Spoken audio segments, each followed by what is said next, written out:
Watch this.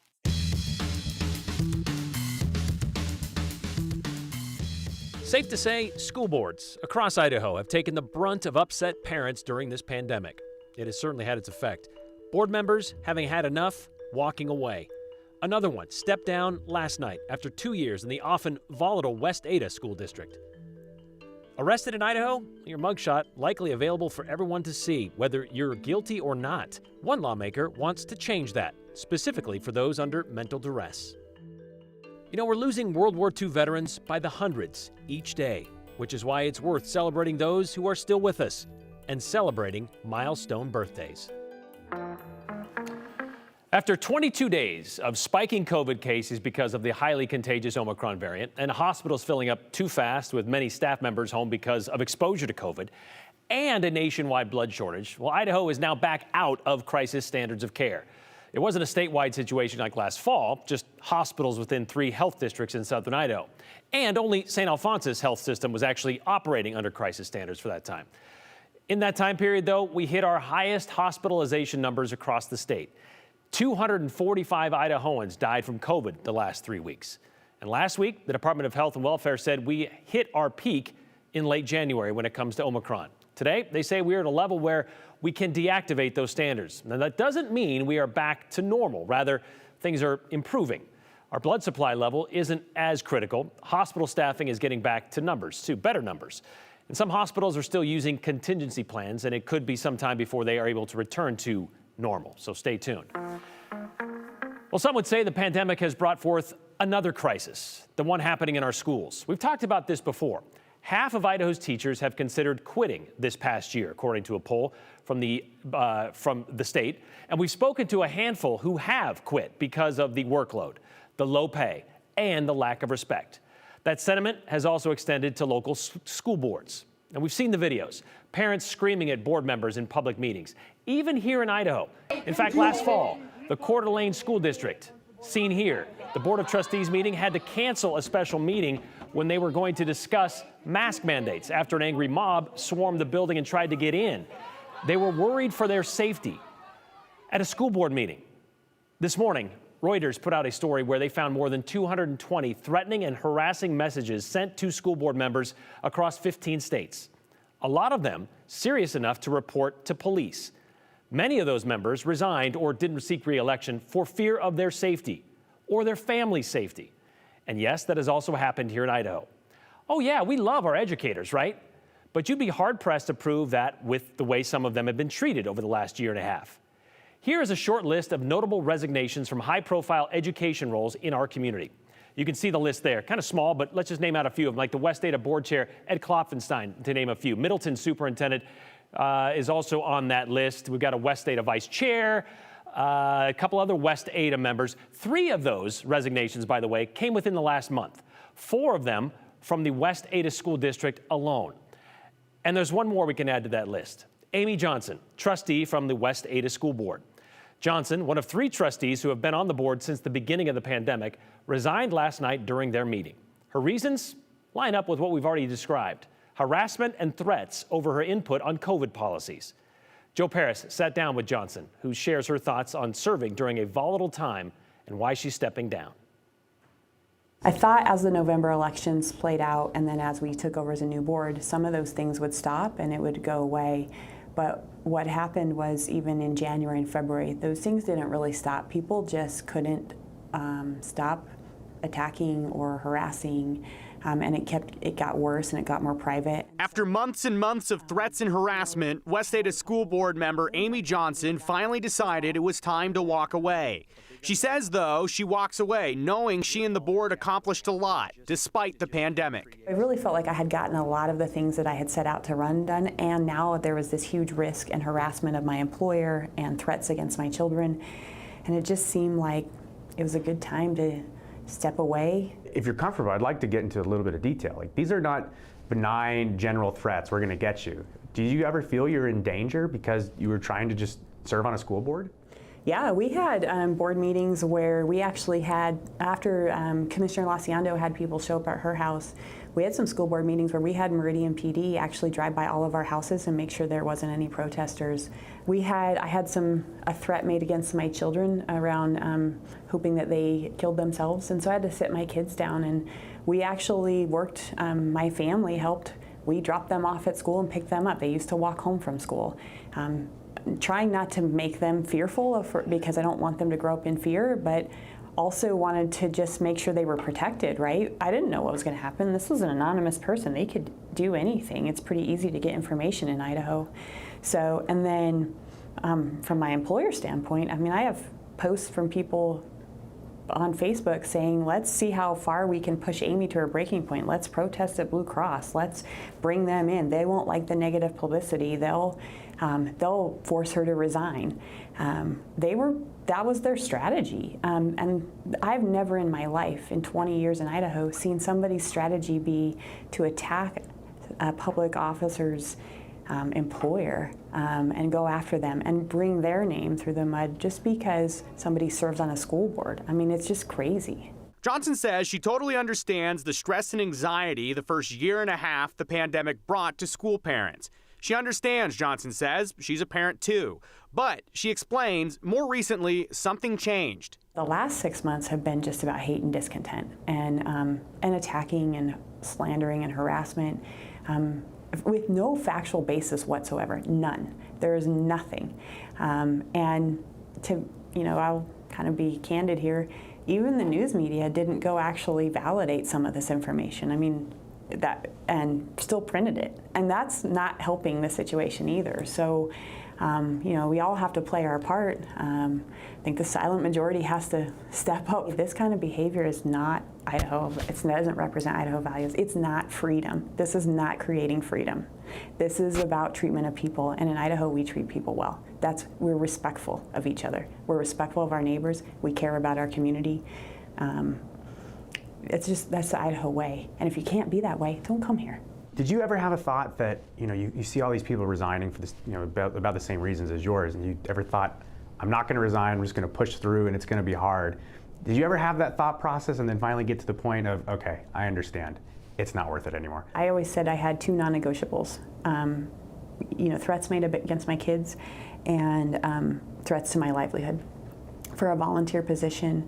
And I just didn't see these guys stopping on my employer. And that was finally the draw.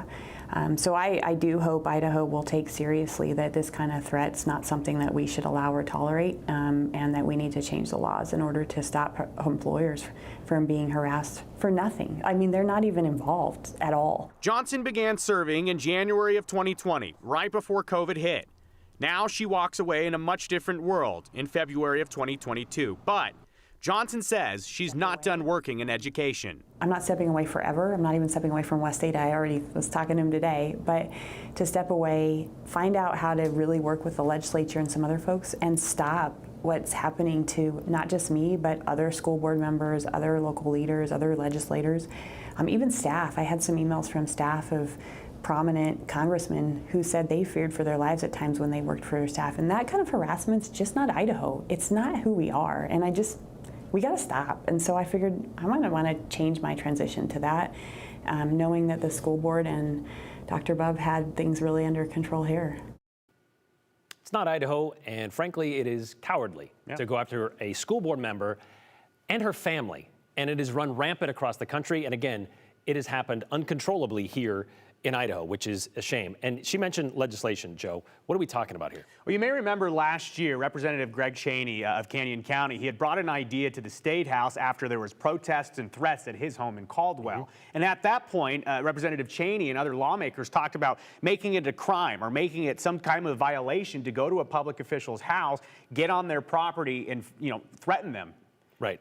This type of situation, as we highlighted, this is not just a one-time situation in the West Ada School District. Here in the Treasure Valley and the state of Idaho, we've seen this over the last 2 years. And people like Amy are now saying we need to do something about this. So I have a good feeling that Amy's going to be working with people down at the State House to probably talk about legislation to protect public officials and public servants. Because one thing I talked about this afternoon with her and other people in our community is at some point you will push everybody out of wanting to volunteer and be on these school boards. And it makes you wonder, if you push out all the good people, who's left? Who is left?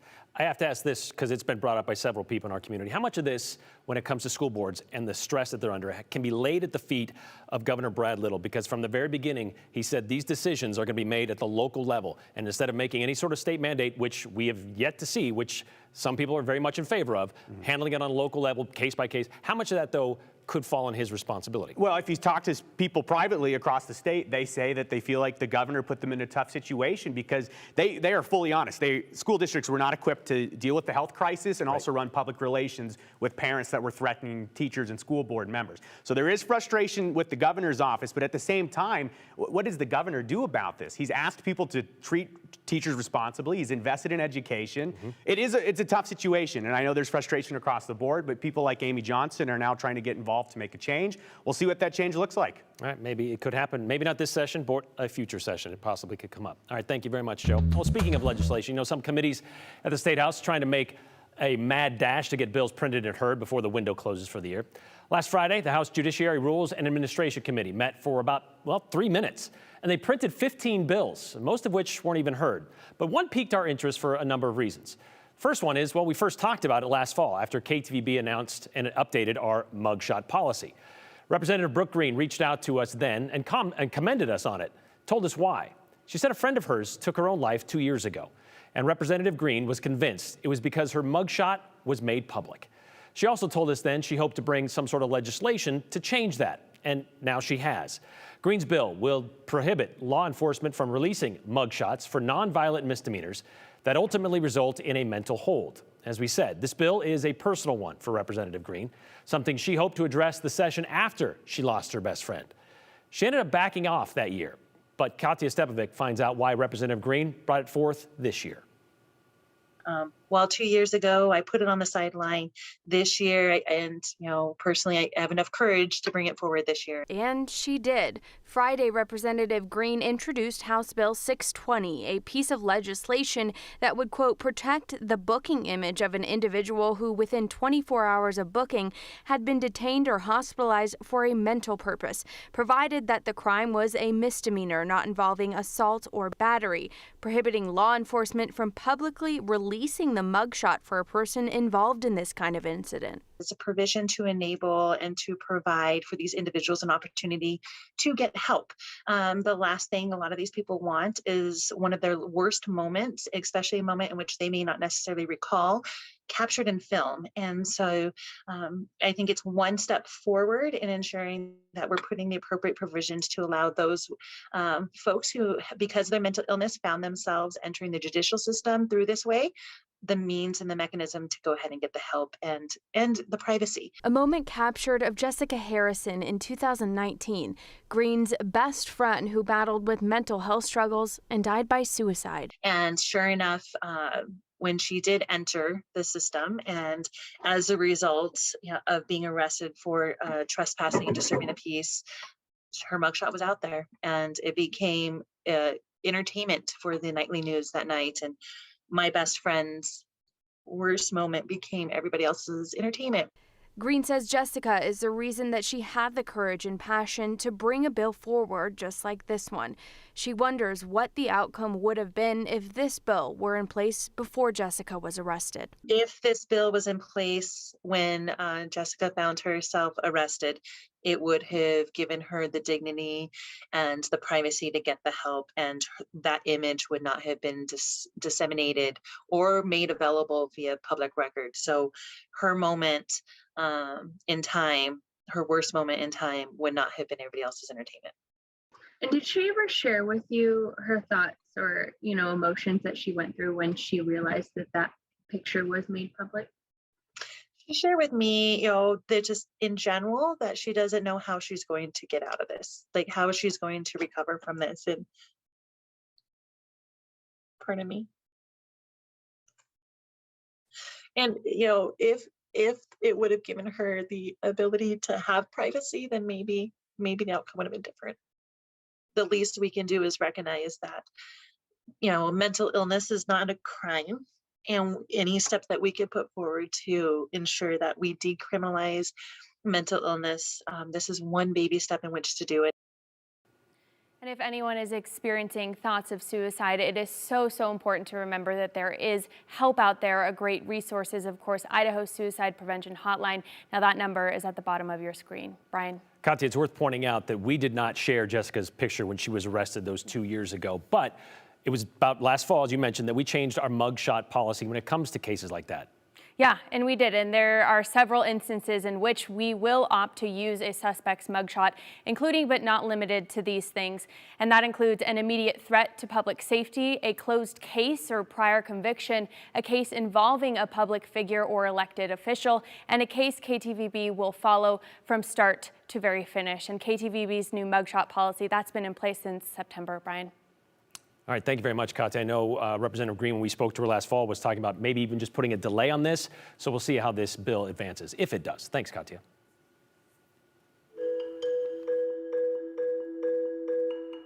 A simple birthday wish for a World War II veteran has turned into something his family never expected. You know, it's amazing what a handwritten letter can do. It's not our birthday, but you could still send us something. Not necessarily handwritten, but typed in a text to the number 208-321-5614. You know the drill. Send us your questions, your comments, and yes, we'll even listen to your complaints today. Just make sure to include your name and the hashtag the 208. You never know, we might share your text at the end of the show.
They let us crowd the beach of the Marines, and then they opened up on us, and they couldn't miss. The 28th Marines took Sarabachi. I remember the day they raised the flag. You're talking about that famous picture that we've all seen. Yeah.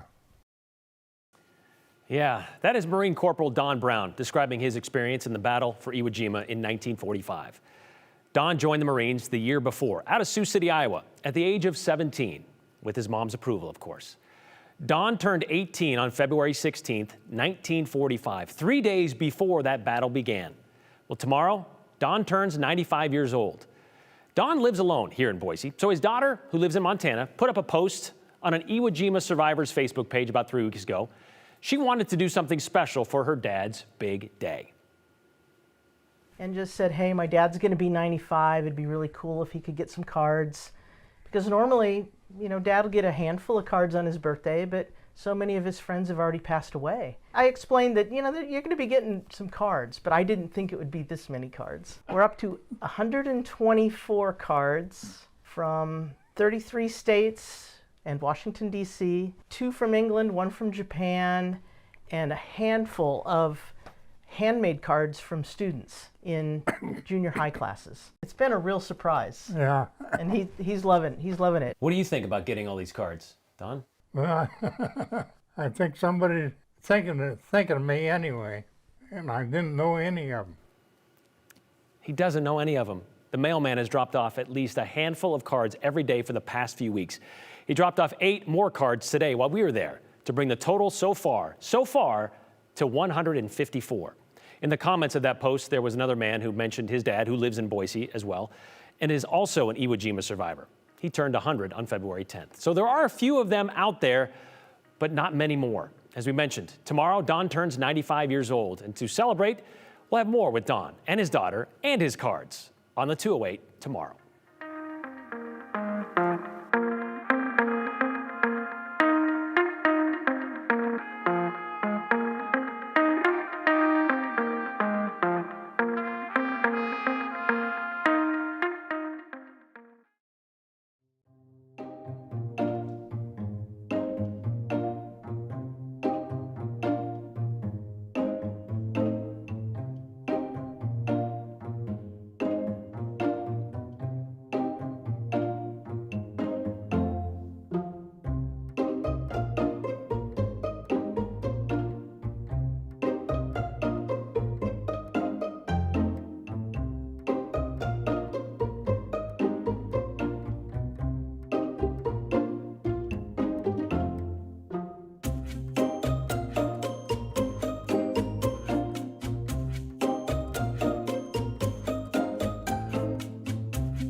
A lot of comments tonight about the rash of resignations from school boards across southern Idaho.